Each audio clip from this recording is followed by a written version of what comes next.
पर मेरे साथ बैठे हुए आपके इस जोन के क्षेत्रीय हमारे अधीक्षक अभियंता संजीव कुमार साहब, संचालन कर रहे कुशल क्रांति महामंत्री जेबी पांडे, क्षेत्रीय अध्यक्ष के रूप में एकमात्र महिला पूरे प्रदेश की जो आपके इसी क्षेत्र से निर्वाचित होकर आई विद्या मैडम, क्षेत्रीय महामंत्री हमारे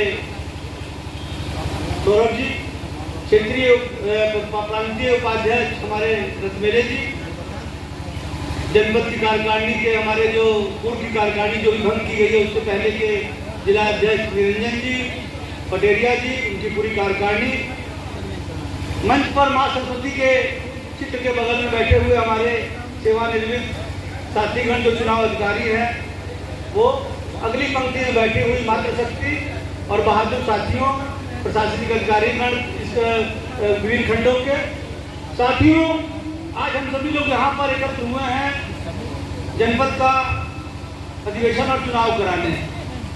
इसके पूर्व 2 साल पहले मैं आया था, शायद नवंबर का माह था, वो नवंबर में हुआ था चुनाव, अंतिम नवंबर था।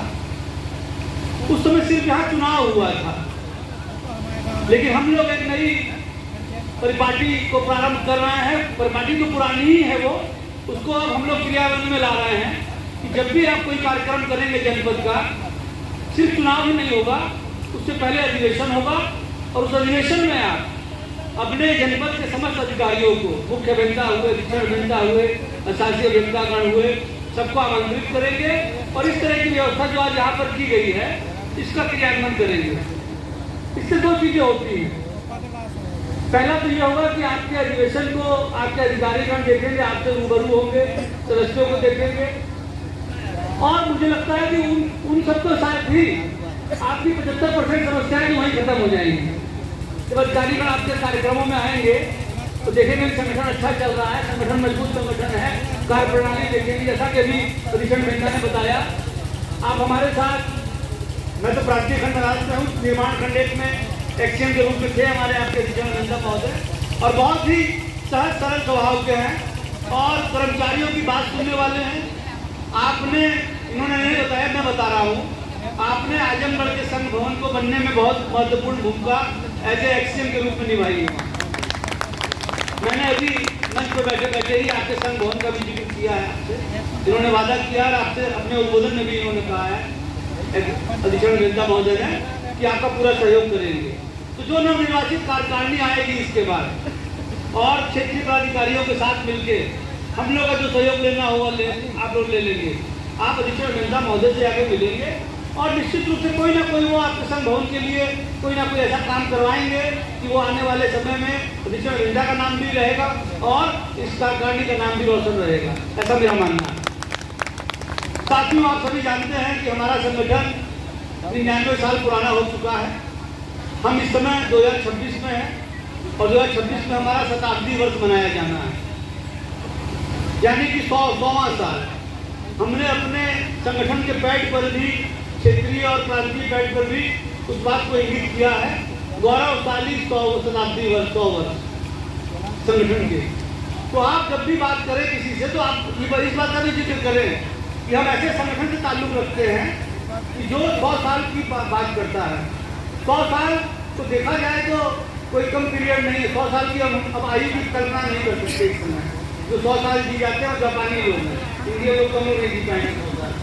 70-80 साल हमारी एज है और जो लोग जीते हैं वो स्वस्थ हैं, जो खेल में, स्पर्धा में जो फिट रहते हैं वो लोग करते हैं।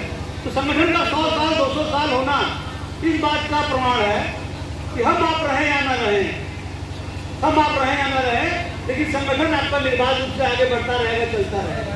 आज 2600 साल हुआ है, कभी 200 साल होगा, 150 साल होगा और ये एक कस्टोडियन व्यवस्था के तहत एक दूसरे को स्थानांतरित होते हुए हाथों में जाएगा और जो जिसके कार्यकाल में आएगा वो उसको कितना उत्तरोत्तर वृद्धि करेगा ये उसका समय बताएगा।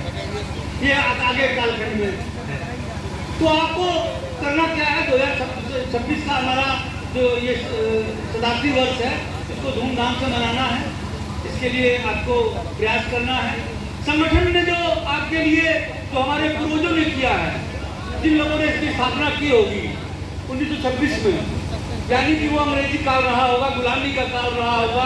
भारत में एक तरफ आज़ादी की लड़ाई चल रही होगी, दूसरी तरफ संगठन की स्थापना होती है। तो उन परिस्थितियों की कल्पना करिए आप, कैसी विषम परिस्थितियाँ रही होंगी, और उन परिस्थितियों में आपका संगठन ये निर्मित हुआ। और आज यहाँ पर हम लोग को बोलने का मौका मिल रहा है। आज मैं झांसी की धरती से, बुंदेलों की धरती से, इस पवित्र धरती से उन सभी अपने पूर्वजों को भी नमन करता हूँ जिन्होंने अपना योगदान दिया है इस संगठन को बनाने में। साथियों, झांसी के बारे में कुछ कहना, मुझे लगता है कि इस धरती के बारे में कल मैं झांसी किला गया था। बुंदेलो हर बोलो के मुँह हमने सुनी कहानी थी, खूब लड़ी मर्दानी वो तो झांसी वाली रानी थी। वीरों की धरती है, आला उदल की धरती है। तो बगल में आपके राम राजा मंदिर ओछा है, पीताम्बर की गद्दिया है।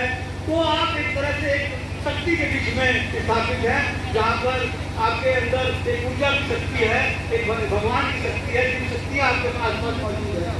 तो इसको अपने इस ऊर्जा को संगठन में भी इस्तेमाल करिए, इस ऊर्जा को अपने संगठन को मजबूत करने की बात करिए। छोटी छोटी बातों की शिकायत ना करिए, संगठन को आगे ले जाने की बात करिए। किस तरह से हम संगठन को अपने उत्तरोत्तर वृद्धि करते हैं। आप देखिए, आपके संगठन ने, आज हम लोगों ने या हमारे पूर्वजों ने जो भी किया, अब आपका स्थायीकरण, जो नए ज्वाइन करते हैं उनका 2 साल बाद परीक्षा अवधि पूर्ण होती है, स्थायीकरण हो जा रहा। पूरे प्रदेश में 95 से 98% स्थायीकरण हो चुके हैं। कुछ लोगों के हो सकता है झांसी में बचे हों, लेकिन किन परिस्थितियों में बचे हैं उसको यहाँ की क्षेत्रीय कार्यकारिणी और जनपदीय कार्यकारिणी हमारे अधीक्षण जनता महोदय करना है, उनके माध्यम से करा लीजिए आप जो प्रकरण बचे हैं स्थायीकरण के। और दूसरी बात, आपके पास देखिए एक बहुत बड़ा जो हमारे संगठन ने काम किया है प्रोन्नति का। आज से पहले वरिष्ठ सहायक की जो प्रोन्नतियाँ होती थी, वो होती थी 15-15, 12-12, 14-14 सालों में। लेकिन आपके संगठन ने अपनी बात को आगे पहुंचाकर इन प्रोन्नतियों को हमने 5 साल में, 6 साल के अंदर कनिष्ठ से वरिष्ठ का भाग किया है। आप उसको देखेंगे तो कितना संस्थान फायदा है कि पुराने लोगों से पूछिए। कोई ऐसा संगठन नहीं है। प्रशासनिक अधिकारी का पद, प्रशासनिक अधिकारी का पद एक राजपत्रित पद आपको दिलाया आपके संगठन ने। वरिष्ठ प्रशासनिक अधिकारी के 40 पद है हमारे पास। तो ये आपके लिए एक महान उपलब्धि है ये सब। और आरोप देखिए, कुछ संगठन कुछ भी करेगा, लेकिन कुछ ना कुछ चीजें हैं उन पर आप लोग आरोप लगते रहते हैं, हमारे ऊपर भी आरोप लगते हैं। तो मैंने 2 लाइनें हैं इसके लिए, जो कर के नेकियां दरिया में डाल देता है, जो कर के नेकियां दरिया में डाल देता है, जमाना उस पर भी कीचड़ उछाल देता है। और न जाने किसकी दुआओं का असर है मुझ में, मैं डूबता हूं तो दरिया उछाल देता है। तो संगठन को अगर आप इस तरीके से लेंगे कि हमको इसको अपना घर समझना, जैसे आप अपना घर बनाते हैं, ऑफिस में आएंगे तो हम एक प्रेम भाव से रहेंगे। ठीक है, ऑफिस में मतभेद मनभेद होते हैं, ऐसा नहीं है, पूरे प्रदेश के ऑफिसों में होते हैं। हम लोग पूरा प्रदेश घूमते हैं। भाई, आप ज़्यादा समय कहाँ बिताते हो? ज़्यादा समय बिताते हो घर पर, फिर ऑफिस में। 2 जगह समय बीतता है हमारा। या तो घर में लड़ाई होगी थोड़ी बहुत, या तो ऑफिस में थोड़ा बहुत तकरार होगा। ये तो स्वाभाविक प्रक्रिया है, लेकिन वो बड़ी लड़ाई में ना बदले। वो ऑफिस खत्म होते ही बातें खत्म होनी चाहिए, और फिर कल एक दूसरे से हम अपने प्रेम की बातें करें, अपने प्रेम व्यवहार, सद्भाव व्यवहार, अपना आचरण अच्छा रखें। पुरानी पेंशन NPS के लिए अभी एक देखिए, हम लोगों ने लगातार संघर्षरत है इसके लिए। और हमारे संगठन का मानना, चाहे कोई कुछ भी कहे, लेकिन हमारे आपके संगठन का मानना है कि हम लोग OPS से नीचे बात नहीं करेंगे। अभी 9 नवंबर को दिल्ली में बहुत सारे लोग गए होंगे झांसी से भी, तो 9 नवंबर को रैली थी बहुत बड़ी, और उस रैली के माध्यम से हमने सरकार का संदेश दिया है। कोई ये कहे कि राज्य सरकार के माध्यम से मिलेगा तो बरगला रहा है। जब भी आपकी OPS बहाली होगी वो केंद्र के माध्यम से होगी, जब केंद्र सरकार चाहेगी तभी होगी। कुछ राज्यों ने अपने यहाँ राजनीतिक एजेंडे के तहत बहाल भी कर दिया, छत्तीसगढ़ ने बहाल किया, राजस्थान ने, हिमाचल ने, लेकिन जब उन्होंने अपना चुनावी एजेंडे में तो उसको घोषणा कर दिया। लेकिन जब देने की बात आई और अपना पीएफआरडी का पैसा मांगा उसका कि हमारा पैसा वापस करिए एनपीएस का राज्य ने केंद्र से, केंद्र ने मना कर दिया। तो वो पुरानी पेंशन बहाल नहीं हो पाई वहाँ, वो उसी तरह पड़ी फिर बच्चे। तो हम लोगों ने इसीलिए केंद्र पर सीधे निशाना साधा है।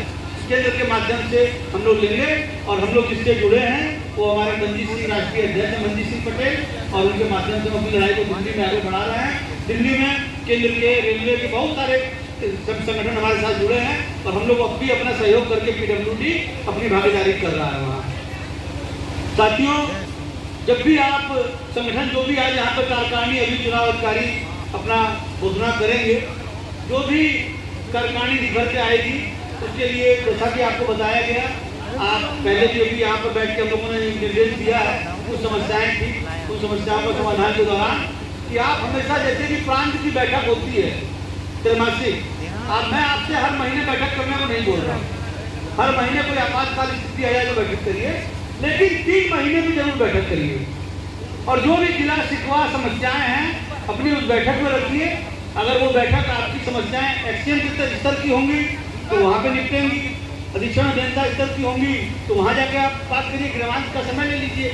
और इतने अच्छे अधिकारी आपके बगल में हैं, आपके पास हैं, जो समस्याओं का समाधान करने के लिए बैठे हैं, जब तक आप जाओगे नहीं समस्या का समाधान होगा नहीं, ऐसा मेरा मानना है। तो आप जाइए, अधिकारियों से मिलिए, अपनी बात करिए, लिख के दीजिए पेड़ पे, तो इस तरह से आपकी बात को आगे बढ़ेगी, उसका समाधान होगा। ठीक है, संगठन इसीलिए हमारा खड़ा हुआ।